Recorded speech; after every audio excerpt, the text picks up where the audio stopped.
Hello po sa inyong lahat.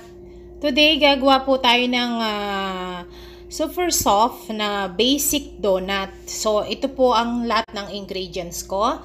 So, lahat po ng sukat nito ay ilalagay ko po sa screen natin sa huling video at sa description box. So, ito muna po ang mga ingredients natin. 1 cup all-purpose flour. Lagay na natin dyan. Gagamitan po natin mixer machine yan. 1 cup bread flour. At ito pong powdered milk, 2 tablespoon. Half teaspoon salt po yan. At ito pong butter, 2 tablespoon. At isa pong egg. At ito pong instant yeast natin, half tablespoon at saka half teaspoon. So, lahat po ng sukat niyan, ilalagay ko po sa screen natin. At saka po, 2 tablespoon buttermilk. Pampalinamnam po yan. Kung wala po kayong buttered milk, pwede. Dagdagan nyo na lang po ng fresh milk. At ito pong ating fresh milk ay warm. At ito pong ating sugar, 2 tablespoon. At ito pong ating fresh milk. Warm po ito kailangan. Half cup po siya and 1/4 cup. Ito na po lahat siya. Then, paikot na po natin sa machine natin. Ito na po yung dough natin. Ayan. Kapag elastic na po siya dito, ay pwede na po to. Ganyanin nyo po. Ayan. Ganun. So, ngayon, rest po muna natin ito hanggang mag-double size siya. Kagaya po ng sinabi ko sa inyo, ay lalagay ko po lahat ng tamang sukat niya sa huling video natin at description box. Ito na po yung dough natin. Ayan. Double size na po siya. Ayan po. Nagre-reflect. Tanggalin lang po natin yung kanyang hangin.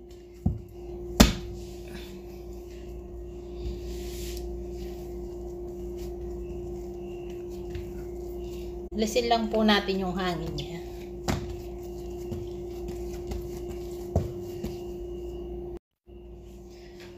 Okay. Ngayon putulin na po natin siya sa gusto nyo pong sukat at size na gusto ninyo.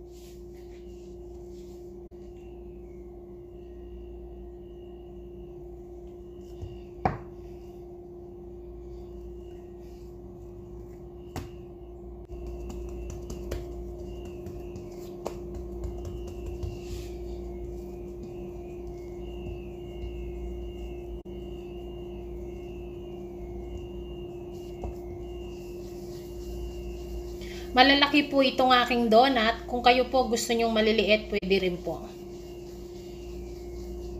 Yan po.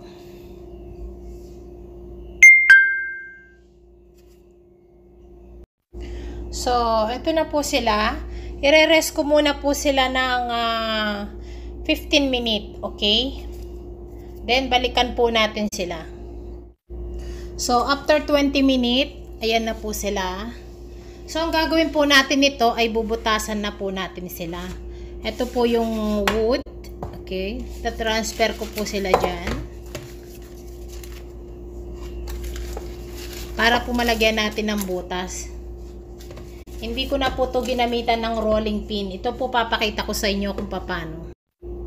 Ayan na po. Ganito po yung paglagay ko ng butas. Kung meron po kayong ganito, ayan yung pambutas. So, ito. Dito po sa gitna.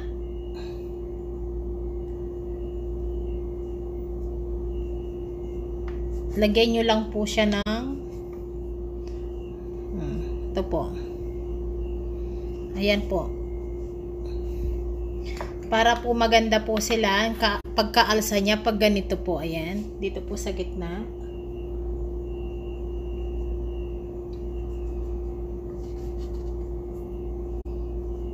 Ito po. Ayan.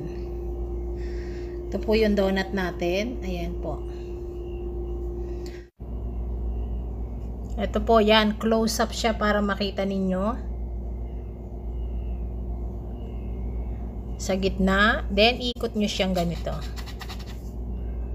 And then, ayan na po. Okay. Oh. Ang ganda pa po ng, ng donut, alsa niya, hindi siya flat. Ayan po. So, rest muna po natin sila ng 10 minutes bago po natin sila iprito. Ito po yung pandusting natin na mixture. Ayan, ito po ay powdered milk, half cup.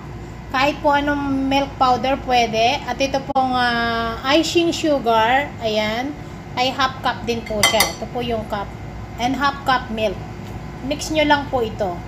Kung gusto nyo po na normal lang na sugar, nasa inyo. So, ayan. At kung ano po yung gusto nyong pan-topping sa inyong donut, kahit anong pong flavor, pwede rin po na cream cheese yung frosting, masarap din po yung pinangpapahid. Or chocolate, nasa inyo po. So, ito po ay milk and sugar po na powder. Ayan, tig half cup po siya. So, after 10 minutes, ayan. Ayan na po sila. At lumaki na po sila ulit pa muli. Okay? Tandaan nyo lang po yung pag-rest natin. So, ngayon, yung pong oil natin, kailangan naka-medium heat na tayo. So, ready to fry na po tayo ngayon. Ayan po.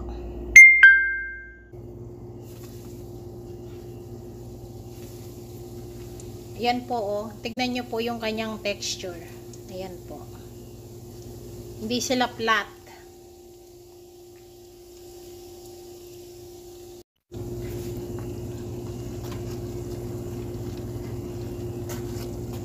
Ayan na po sila. Ito na po. Ayan. Ang laki po ng mga donut natin at matataba sila. Ayan. Ito na po guys. Ang donut natin. Ayan.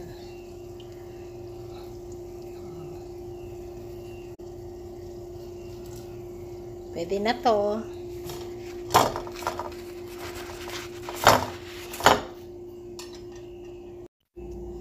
Ayan na po sila. So, pwede na po natin yan. Tignan nyo po. Ayan. Hawakan ko na po. Malinis naman ang kamay ko. Yan po ang taba nila. So, lagay na po natin dyan sa ating sugar na dusting na may milk. Ayan po.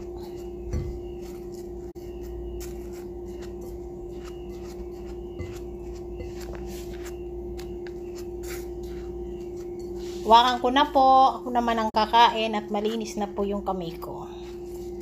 So guys, ito na po yung ating milky donut. Ayan po. At napakalambot po nito. Promise. Ayan po yung iba. Kung gusto nyo po na sugar lang yung dusting nyo, pwede naman po nasa sa inyo. Hawakan ko na po, malinis ang kamay ko. Ayan. Paikot nyo lang po siya sa asukal. Nawakan ko na po ha, kasi ako naman ang kakain. Ayan, kung asukal lang po ang gusto ninyo, na wala siyang milk, ayan po. Napakalambot po niya, sarap. Ayan.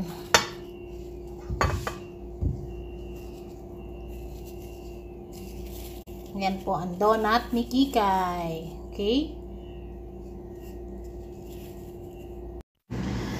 Ito na po yung donut natin na milky donut. Ayan po. Ayan. Dito muna po tayo sa milk natin. Ayan po. At tignan nyo po at napakalambot niya. Ayan po.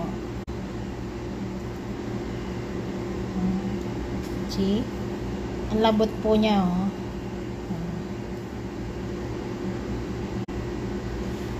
Then, dito naman po tayo sa sugar lang po. Ayan po, ang lambot po ng donut natin. Ayan, oh.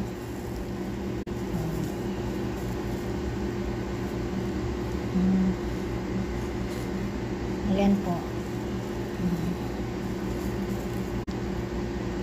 Gawa na po kayo. Napakasarap ng donut. Ayan po. So, soft sila. Napakalambot po.